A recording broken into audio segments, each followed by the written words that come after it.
Welcome दोस्तों, जैसा कि आप जानते हैं कि हम एक ग्लोबल विलेज में रहते हैं और जो हमारे मीन्स ऑफ कम्युनिकेशन हैं वो इतने एडवांस हो चुके हैं और उसके अलावा जो इंटरेक्शन है नेशंस का, पॉपुलेशंस का आपस में, वो बहुत ज़्यादा इजी हो चुका है। लेकिन इस सब का और जो दुनिया के करंट जितने भी इवेंट्स हो रहे हैं, वो खा वॉर्स हों, वो खा ट्रेड्स हों, खा वो एग्रीमेंट्स हों, वो किसी भी सूरत में जो हमारा इंटरेक्शन है, अगर हम उसकी बैक पे जाएँ तो उसमें हमेशा कोई ना कोई इकोनॉमिकल गेन होता है। तो इकोनॉमी इस वक्त दुनिया का सबसे बड़ा ड्राइविंग फैक्टर है किसी भी पॉलिसी को बनाने में, या किसी भी लॉ को बनाने में, या किसी भी कंट्री को, या किसी नेशन को, या किसी भी कॉन्टिनेंट को जज करने में कि वहाँ पर उसकी स्ट्रेंथ, उसके हालात, तो उसमें हम इकोनॉमी जो है उसको हमेशा पहले नंबर पर देखते हैं। तो दोस्तों, किसी भी नेशन की जो प्रोग्रेस है, जो ग्रोथ है, वो एक इकोनॉमी पे मुनहसर है। और जब हम इकोनॉमी को समझने जाते हैं तो उसमें बहुत सारे कॉम्प्लेक्सिटीज़ आ जाती हैं, बहुत सारी टेक्निकल टर्म्स आ जाती हैं, बहुत सारी ऐसी चीज़ें आ जाती हैं कि जो आम आवाम है, जो हमारे मासेज हैं, उनके लिए थोड़ा सा कंफ्यूजिंग हो जाता है। और इसके लिए कोई भी वैसे भी कोई परफेक्ट स्टैंडर्ड्स नहीं है इसको समझने के। तो हम आज पहले इकोनॉमी को बड़ा सिंपल वे में, जितना हम बेहतर तरीके से समझा सकते हैं, स्टेप बाय स्टेप उसको इन अ ईजी वे अभी आपको बताने की कोशिश करते हैं। दोस्तों, करंट जो इकोनॉमिकल वर्ल्ड है, ये जो मॉडर्न इकोनॉमी है, इसको अगर हमने अंडरस्टैंड करना है तो हमें पहले थोड़ा सा देखना पड़ेगा कि इंसान जो है, जिस तरीके से वो दुनिया में हमेशा से इर्तिका करता गया है, एक एवोल्यूशन हमारे पेरेंट्स में, हमारे कल्चर्स में, हमारी ज़ुबानों में, हमारे रिलीजन्स में, आप देखते हैं विद टाइम, विद इंसान का जो है वो डिफरेंट चीज़ों से, डिफरेंट किस्म के इन्वायरमेंट से, डिफरेंट किस्म के एटमॉस्फेयर से जब इंटरेक्शन होता है तो उसके साथ साथ उसमें एक चेंज हम देखते हैं मुस्तकिल तौर पे। लेकिन एक चीज़ इंसान में हमेशा कॉमन रही है, वो ये है कि टू एक्वायर वैल्यूएबल थिंग्स। वो वैल्यूएबल थिंग्स जो हैं, वो जब भी कोई इंसान एक्वायर कर लेता है कोई वैल्यूएबल आइटम, तो वो उसके लिए एक्सचेंज करना जो है वो for a service, for anything he desires, कोई भी चीज़ जो उसको पसंद है, उसकी ज़रूरत की है, उसके लिए उसको एक्सचेंज करने के लिए उसके पास को पहले ऐसी चीज़ होनी चाहिए जिसकी कोई वैल्यू उस माशरे में समझी जाए। तो इंसान हमेशा इस तमन्ना में और इस आरजू में हमेशा से कांस्टेंट है, लेकिन उसके मेथड्स भी विद टाइम हिस्टोरिकली अगर हम देखते हैं तो बदलते गए हैं। तो दोस्तों, इंसान जो है वो वैल्यूएबल थिंग्स जो है उसको हमेशा कलेक्ट करता रहा, थ्रू फोर्स हो और थ्रू स्ट्रेंथ हो, कोई भी ताकतवर किसी कमज़ोर से जो है वो वैल्यूएबल थिंग्स एक्वायर कर सकता है, खींच सकता है। वो पुराने दौर में अगर हम देखते हैं तो वो इस तरह से ऑपरेट करते थे। या आप देखते हैं जिस तरीके से इंसान ट्रेजर्स हंट करते थे और एक बाकायदा तौर के ऊपर बहुत ज़बरदस्त किस्म की फैंटेसीज भी आपने देखी हुई होंगी, किस तरीके से वो ख़जाने ढूंढते थे कि बहुत कोई वैल्यूएबल आइटम उनको मिल जाए तो उसके साथ उनके लिए अपना जो उनका हर्ड है या जो उनकी एक लिमिटेड सी सोसाइटी है उसको वो बेहतर तरीके से चला सकें और उनकी डोमिनेंस हो। तो उसके साथ साथ फिर उन्होंने, आप आगे जाके देखते हैं तो जब एग्रीकल्चर रेवोल्यूशन हुआ, दुनिया इकट्ठे होकर रहने लगी और एक थोड़ा सा ऑर्गेनाइज स्ट्रक्चर बन गया, तो फिर एक जो सल्तनत है या जो एक सोसाइटी है, कहीं पर भी वो दूसरी सोसाइटी के साथ जंगें करती थी टू कलेक्ट वैल्यूएबल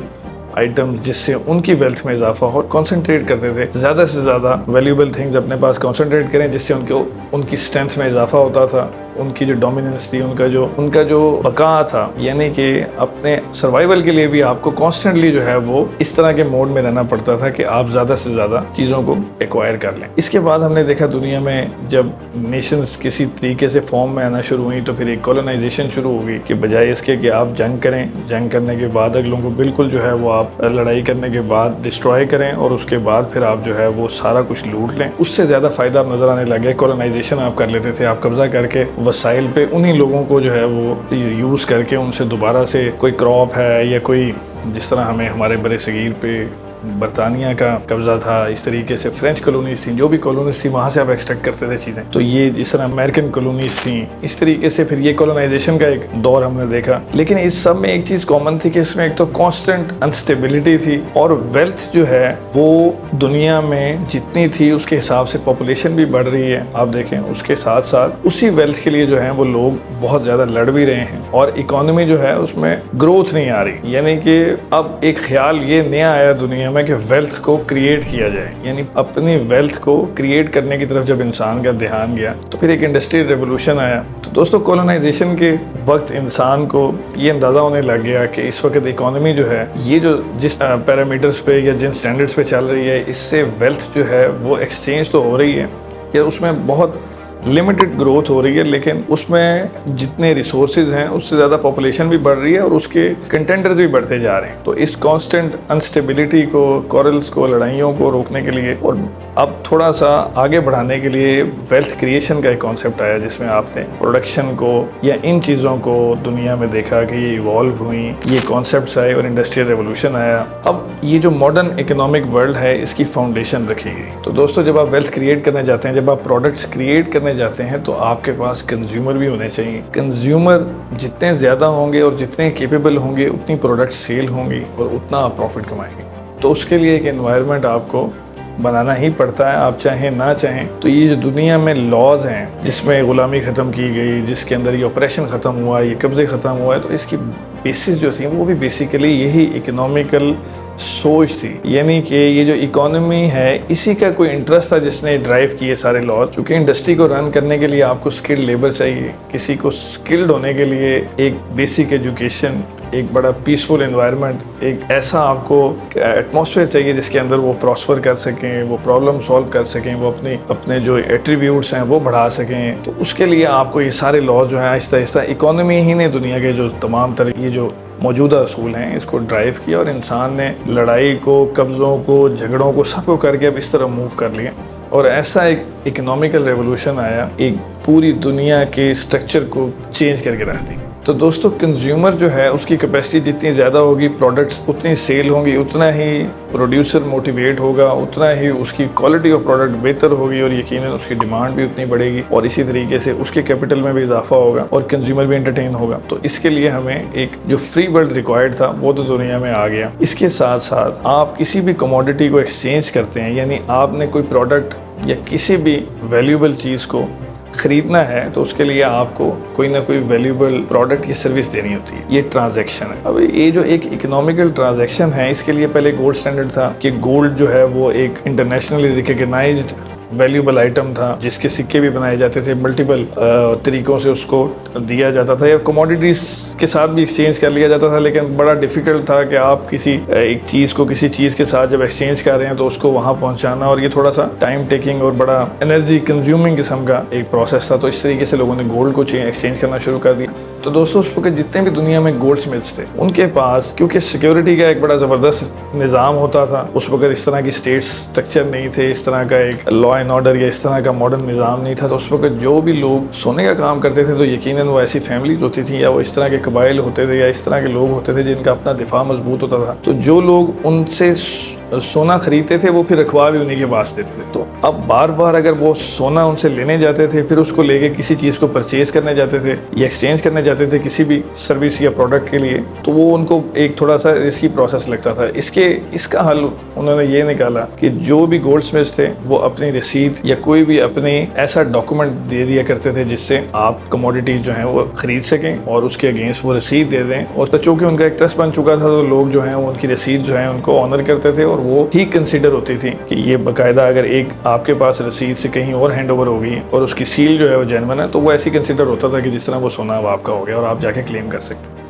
तो दोस्तों, इसी तरीके से जिस तरह ये साइकिल बढ़ता गया और जिस तरीके से ट्रेडिंग का जो ये दौर है ये बहुत जल्दी इवॉल्व होता गया, जैसे हम रेवोल्यूशन देखते हैं बड़ा तेजी से किसी चीज़ में जो है वो चेंज आ जाए, तो उसी तरीके से बर्डन जो है वो बढ़ता गया उस सिस्टम के ऊपर। तो दोस्तों, इकोनॉमी की एक्टिविटी के और साइज़ के बढ़ने के साथ साथ जो गोल्ड स्मिथ्स हैं उनके ऊपर बर्डन भी बढ़ता गया और एक कंसर्न्स भी लोगों के जो है वो अंदर पैदा होने लगे कि ये जो गोल्ड स्मिथ्स हैं ये इनके पास जो गोल्ड है क्या वो इतना है जितनी वो रसीद जारी कर रहे हैं और वो लोन दे रहे हैं जिस पे इंटरेस्ट ले रहे हैं। तो दोस्तों, कंसर्न जो हैं उनके साथ पैनिक क्रिएट होता है और जो पैनिक होता है वो अच्छा नहीं होता किसी भी बिजनेस या इकोनॉमिकल सिस्टम के लिए। तो उसका हल निकालने के लिए जो तमाम ये जो गोल्ड स्मिथ्स थे इनके आपस में भी चूंकि ये बाकायदा एक चेन बन चुकी थी, जिस तरह मॉडर्न बैंकिंग है इसी तरीके से ये एक दूसरे को भी ऑनर करते थे और एक दूसरे की रसीद को भी ऑनर करते थे और एक पूरा स्ट्रक्चर बन चुका था। इनका भी और तमाम तर जो इकोनॉमिस्ट थे और जो उस वक्त के लोग थे और किस्सा मुख्तसर सब ने सोचा कि एक सेंट्रल एक जो है वो बॉडी होनी चाहिए जो कि ज़्यादा ट्रस्टवर्दी हो, जो कि कॉन्ट्रैक्ट्स को जो लेंडर्स के या जो अपना गोल्ड रखवाते हैं या अपनी चीज़ें रखवाते हैं उनके दरमियान और जो उनको रखते हैं और जो वापस देने के मजाज हैं उनके दरमियान एक ट्रस्ट का रोल प्ले करें, एक ब्रिज बने और वो रिस्पॉन्सिबिलिटी लें। तो उस तरह स्टेट बैंक्स ने दुनिया में आप देखते हैं सेंट्रल बैंक्स ने जो है वो अपनी जगह बनाई और वो तमाम जो सिस्टम था उन्हीं के साथ लिंक्ड हुआ, और यही रसीद आहिस्ता आहिस्ता कन्वर्ट हो गए, पेपर मनी बन गई, और जो है वो आहिस्ता आहिस्ता ये दुनिया की इकोनॉमी जो है वो हम इस पेपर पे देखते हैं। तो इसका एवोल्यूशन इस तरीके से इसमें है। तो दोस्तों आहिस्ता आहिस्ता ये हम मॉडर्न इकोनॉमिक वर्ल्ड की तरफ जब पहुँचे हैं, तो आज अगर हम दुनिया में देखते हैं तकरीबन ऑलमोस्ट सेम जहाँ हमने पिछली बात अपनी ख़त्म की वही स्टैंडर्ड्स फॉलो हो रहे हैं। इकोनॉमी के लिए अच्छा परफॉर्म करना तब ही मुमकिन है जब वहाँ पर पीसफुल इन्वायरमेंट हो, स्टेबिलिटी, यानी कि किसी किस्म का केओस, पैनिक, कोई इनटॉलरेंट मूवमेंट्स या इस तरह की चीज़ें जहाँ पर भी होंगी वहाँ पैनिक क्रिएट होगा, और पैनिक जो है वो किसी भी इकोनॉमिक एक्टिविटी के लिए बेहतर नहीं होता। क्योंकि लोग अपनी इन्वेस्टमेंट जो है किसी बिजनेस में अगर करें, अगर वो सरमाया लगाते हैं किसी बिजनेस में, पार्टनर्स बनते हैं, या किसी भी प्रोडक्ट को लॉन्च करना चाहते हैं, अपनी किसी भी जगह पर अपनी बेस बनाना चाहते हैं, आकर बिजनेस करना चाहते हैं, इकोनॉमी का पार्ट बनना चाहते हैं, तो उसके लिए वो सबसे पहले चीज़ यही देखते हैं। जिस तरह आज अगर आप देखें तो दुबई एक बहुत बड़ी एग्जांपल है जहाँ पर कोई नेचुरल रिसोर्स भी नहीं है और कोई ऐसी सिवाय एक बेहतरीन इंफ्रास्ट्रक्चर और पीसफुल एनवायरनमेंट के कोई ऐसी वजह नहीं है कि दुनिया वहाँ से कोई प्रोडक्ट या कोई चीज़ लेने जाए, लेकिन वहाँ पर लोग एस्टेब्लिश करके अपना बिजनेस, अपनी इकोनॉमिक एक्टिविटी करते हैं जिससे वो भी एंटरटेन हो रहे हैं। तो दोस्तों इकोनॉमिकल स्टेबिलिटी आपको मेजॉरिटी ऑफ द टाइम्स वहीं पर नज़र आएगी जहाँ पर पॉपुलेशन प्रोडक्टिव है, स्किलफुल है, यानी कि किसी ना किसी ट्रेड में, सर्विस में, या किसी प्रोडक्ट की डेवलपमेंट में, मैन्युफैक्चरिंग में, या किसी ना किसी आर्ट में वो बहुत ज़्यादा स्किलफुल हैं और उनमें एस्पिरेशंस हैं ग्रो करने के, और वहाँ का एटमॉस्फेयर जो है वो कैपिटल गेन को प्रमोट करता है। इसकी बेहतरीन मिसालें दुनिया में हमारे सामने बेतहाशा हैं। जितनी भी तरक्की याफ्ता ममालिक हैं आप उनको देखेंगे तो आपको ये बड़ी कॉमन चीज़ नजर आएगी। दोस्तों इकोनॉमी को परफॉर्म करने के लिए जैसे हमने पहले बताया कि प्रोडक्ट्स के साथ साथ आपको कंज्यूमर्स चाहिए। कंज्यूमर जो हैं उनके लिए आपको एक ऐसा एनवायरनमेंट चाहिए जहाँ पर आप परचेज आइटम्स को बहुत ज़्यादा मोटिवेट करें, यानी कि आप जिस तरह देखेंगे दुनिया की बेहतर इकोनॉमीज जो हैं वहाँ पर क्रेडिट कार्ड्स या बैंक लोन्स बड़े आम होते हैं, उसके साथ कैपेसिटी बढ़ती है किसी भी बंदे की, किसी कंज्यूमर की कोई चीज़ बाय करने की, जिससे एक इकोनॉमिक एक्टिविटी होती है। एक किसी का एक सरमाया, एक रुपया किसी का अगर लगता है खर्च होता है तो वो किसी के पास गेन भी होता है, तो अल्टीमेटली वो उससे अपनी प्रोडक्टिविटी भी इन्हांस करते हैं, उनका मोरल भी अप होता है जो प्रोड्यूसर होता है, और अल्टीमेटली एक सर्कल चलता है। और जिसको लोन दिया जाता है या जो भी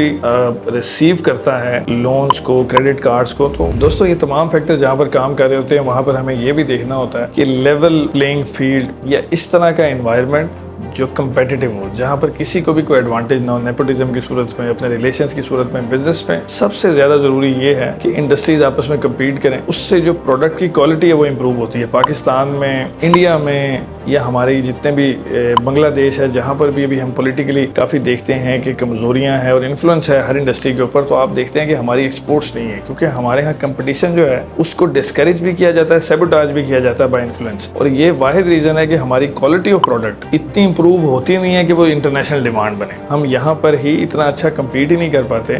कि हम इंटरनेशनली कम्पीट कर सकें फिर वहाँ की इंडस्ट्री से, क्योंकि ये एक नेचुरल प्रोसेस है। कल्चर जो होता है उसका बड़ा रोल प्ले करता है, कम्पिटिटिव कल्चर किसी भी चीज़ में आपको मजबूत करने के लिए। तो ये एक लेवल प्लेइंग फील्ड और एक कम्पिटिटिव मार्केट ये बड़ी एसेंशियल हैं बनाना, और ये बड़ा एक की फैक्टर है किसी भी इकोनॉमी के अंदर इम्प्रूवमेंट और बहुत ज़्यादा प्रॉस्पेरिटी लेके आने के लिए। तो दोस्तों अब हम थोड़ी सी जो बहुत ज़्यादा कॉमन टर्म है जिसे हम जीडीपी बोलते हैं, ग्रॉस डोमेस्टिक प्रोडक्ट, वो एक सिंपल वर्ड में हम ऐसे कहेंगे कि किसी भी इकोनॉमी के अंदर, जैसा पाकिस्तान है, इसकी जो टोटल आबादी है, इसके अंदर जो भी चीज़ें खरीदी जा रही हैं या बेची जा रही हैं, उसकी जो ट्रेड है उसके टोटल हुजम, यानी कि 10 रुपए की एक आइटम जो है वो पूरे एक साल में बिकी है, तो वो जो 10 रुपए हैं वो हमारी जीडीपी बन गई। इस तरीके से जो टोटल सेल परचेज वो किसी भी आइटम की हो, वो गोल्ड की है, वो पेट्रोल की है, वो किसी भी चीज़ की, जो उसका रिकॉर्डेड डाटा है उसको जब हम कंबाइन करते हैं तो वो ग्रॉस डोमेस्टिक प्रोडक्ट बन जाती है, जिससे हम ये जायज़ा ले सकते हैं कि इस इकोनॉमी के अंदर कैपेसिटी कितनी है बाय करने की और सेल करने की। और ये एक ऐसा एलिमेंट है जो कि इनकरेज करता है इन्वेस्टर्स को, दुनिया को, कि इस इकोनॉमी की स्ट्रेंथ कितनी है, यहाँ पर लोगों के पास पैसा किस तरह से मौजूद है और उनकी हैबिट्स क्या हैं सेल परचेज के हवाले से। तो जीडीपी जो है वो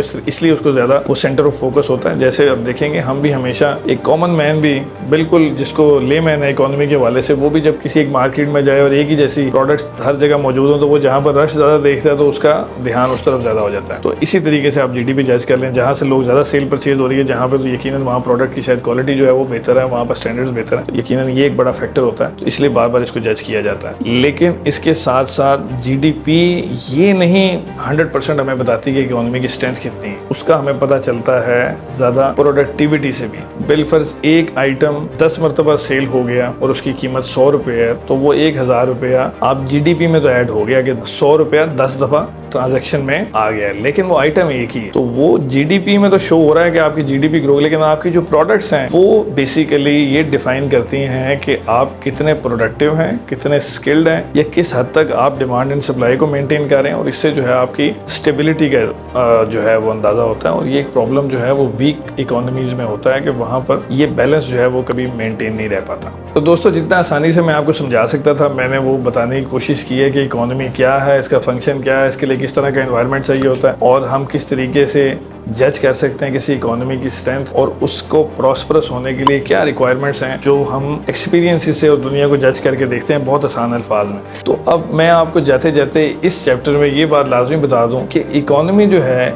ये वाहिद फैक्टर है दुनिया में जिस पर हम किसी भी कंट्री के इन्फ्लुएंस को जज करते हैं। किसी भी लीडर के करिश्मा से या पर्सनैलिटी से या हमारे एक्शन से, या कोई भी दुनिया में ऐसी चीज़ नहीं है जो हमारे इंटरेस्ट का सबब बने। हमेशा किसी भी इकोनॉमी की जो स्ट्रेंथ है, यानी वहाँ पर जो जीडीपी है जो इस वक्त यूएसए दुनिया में टॉप पे है, उसके अंदर जो, यानी इससे मुराद ये है कि जो यूएसए की जो पब्लिक है वो सेल और परचेज करने की सबसे ज़्यादा सलाहियत रखती है। उसके बाद उनकी जो क्वालिटी ऑफ प्रोडक्ट है, उनकी जो क्वालिटी ऑफ सर्विस है, उसकी डिमांड कितनी ज़्यादा है, उस डिमांड से जो है उनकी तरफ लोगों का रुझान ज़्यादा होएगा, और यकीनन उनकी एक हेजमनी होगी, एक उनकी जिसे हम बोलते हैं चुतराहट होगी। इसी वजह से दुनिया में डॉलर जो है वो भी एक वैल्यूएबल जो है वो एक्सचेंज है, जो कि दुनिया में इस वक्त जिसे हम फॉरेन एक्सचेंज रिजर्व्स पाकिस्तान में जिस तरह भी रिसेंटली एक बहुत बड़ा मसला बना हुआ था, जो शॉर्ट होते जा रहे थे, तो दुनिया डॉलर को प्रेफर करती है क्योंकि उससे उनको उनके मतलब की चीज़ें जो हैं वो ज़्यादा चाहिए।